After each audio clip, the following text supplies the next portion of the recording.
예, 그렇습니다. 저희는 지금 모두 죽었고 이 세상 사람이 아닙니다. 사람들이 저희에 대해서 기억하는 건 두 가지가 있습니다. 하나는 불확정성 원리이고 또 다른 하나는 1941년 코펜하겐으로 고교수를 찾아갔던 일이죠. 제 기분이 어떠냐고요? 두려움, 분명합니다.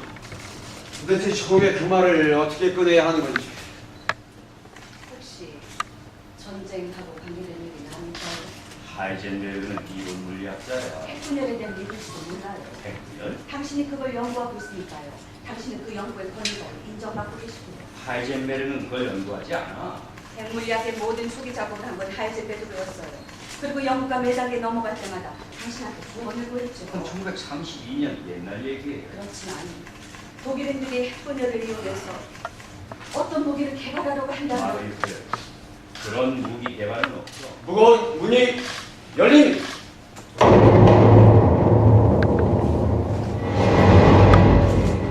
야, 하이젠베르그 교수님, 어서 오게, 어서 와. 역시 서로의 눈길이 마주치자마자 조심성은 사라져버립니다. 거북한 인사치레 같은 건 안 하면 좋을 텐데. 교수님과 제가 처음 만났던 그 기억나세요?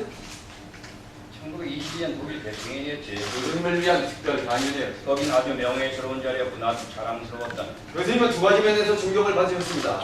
첫째는 위대한 물리학자셨고, 둘째는 1차 대전에서 독일이 패하고 4년이 지났지만 여전히 독일은 기피 대상이었는데 교수님은 독일인들에게 상을 뻗어주셨습니다. 독일은 이제 많이 변했지. 아무튼 우린 교수님의 손을 잡았어요. 아니야.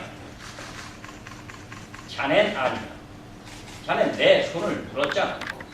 물었다니. 강연 도중에 벌떡 일어나가지고 반론을 제기했잖아. 저 단지 코멘트를 좀 했었던 것뿐이에요. 유명한 물리학자, 수학자들이 줄줄이 앉아가지고 내 고의와 지혜에 대해서 머리를 끄덕이고 있었는데 갑자기 젊은 햇병아리가 튀어나와가지고 내 계산이 틀렸다고 막 해대는 거야. 그 계산은 틀렸었습니다. 그때 자네 나이가 몇 살이었지? 20살. 20살. 20세기보다 9살 더 젊었지. 정확하게 나는 자네 생일이 12월 5일 맞지? 20세기보다 1.93년 더 젊습니다. 좀 더 정확하게 계산해볼게. 교수 둘째 자리까지가 그렇고요. 좀 더 정확하게 말하자면 1.9287671. 언제나 계산은 명확하구만.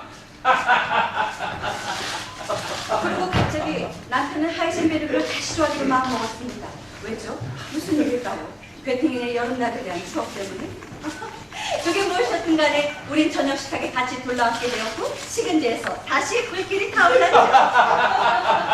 교수님께서는 스킬 다시는 게 연구하실 때와 똑같은 시기셨습니다.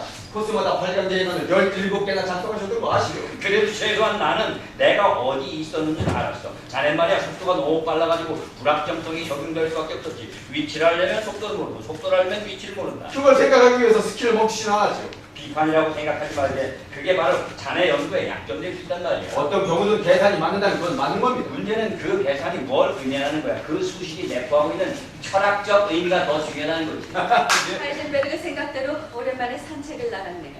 거리를 얘기를 하겠죠.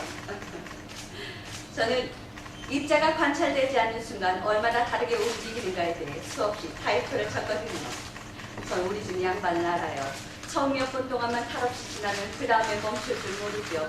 단지 호기심 때문이라도. 1시간이라고 했으니 2시간, 아마 3시간 걸리겠죠. 그런데 지금은 1941년. 이번에 산책 코스가 달라졌나 봐요. 나간 지 10분쯤 지났을까? 돌아온 거예요. 전 남편이 얼마나 화가 났는지 한눈에 알아봤죠. 일단 안 드시고요. 뭐 다들 마실 거라고. 강의 준비할 때 있습니다. 돌아가기 전에 다시 만날 수 있는. 저 친구 할 일이 많을 거야. 1927년 최악의 상태처럼 되어버렸군요. 남편이 노르웨이에서 돌아와서 저 사람의 논문, 불확정성 원리를 봤을 때처럼요. 용서해 주십시오. 제 처신의 얘기가. 됐네, 됐어. 안녕히 계십시오.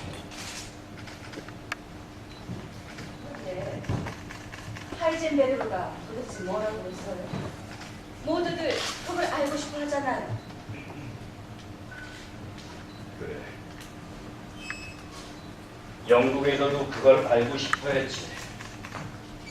제드윅이 나하고 연락이 되자마자 처음 물어본 게 바로 그거였어. 저는 그때 교수님과 밖으로 나갔었습니다. 제가 말하려던 것은 반역적인 내용이었고 만약에 도청된다면 처형당할 수밖에 없었겠죠. 그래서 저는 단어 하나하나 아주 조심스럽게 선택을 해야 했습니다. 우리 그저 원자로를 만들려고 했을 뿐이에요.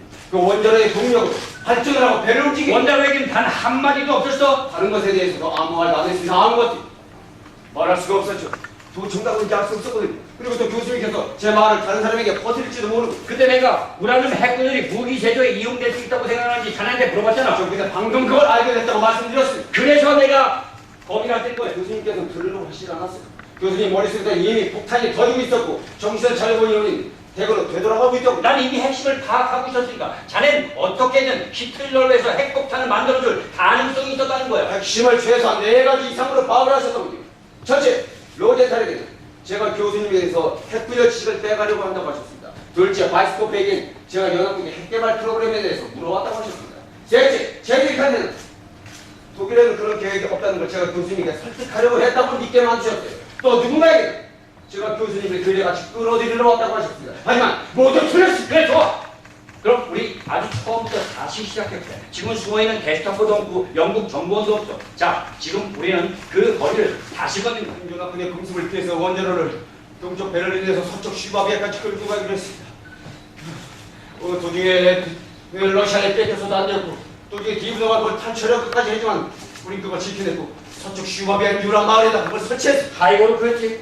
흑인 천년의 피난처였어요. 그거 절벽 아래에 이어가려면 절벽을 타고 만든 포도주 창고가 있었습니다.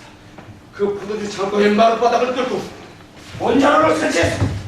그렇게까지 해가면서 연구를 제가 컨트롤할 수 있었던 겁니다. 하지만 하이젠베르그 그때는 자네가 원자로를 컨트롤했던 게 아니라 원자로가 자네를 컨트롤했던 거야. 나중에 연합국 측에서 조사를 했는데 원자로 가열을 막아줄 조절 장치가 없었다는 거야. 조절법은 없었죠. 자네 그게 자동 조절된다고 생각했지. 처음에 그랬습니다. 하지만 핵분열은 자동 조절되는 게 아니야. 저는 1945년에서야 그걸 알게 됐습니다. 만약 그것이 한계점에 도달했더라면 다 녹아내려가지고 땅속 깊이 사라져버렸을 아니 거야. 꼭 그러지만 않았습니다. 가동인 덩어리를 갖고 있었거든요. 가등덩이 그걸 어쩔 셈이었는데. 속에 다 던져놓을 생각이 우리라니. 중수 속에 우리 중세다가 우라늄을 넣어서 핵반을 가압적제로 썼습니다. 자네들 모두 미쳤었구만. 거의 막바지까지 갔었습니다. 중성자가 환상적으로 늘어나고 있었어요. 670%까지 출변을 자네 했다니 그 천구석에서 현실 감각을 완전히 잃었었어. 일주일 아니 한 일주일만 있었으면 충분했었는데 연합군이 도착해서 자네를 살려준 거야. 우리 임계질량이 거의 도달했었습니다. 조금만 더 커지면 연쇄반응이 계속될 수 있는 그 전기선의 저희 우라늄이 조금만 더 필요했어요. 전 두 기분의 도움으로 그걸 구하기 위해서 독일 북한을 편지러 갔습니다. 거기서는 계속되었고 전차 같은 것도 없었어요. 자전거는 다 왔지만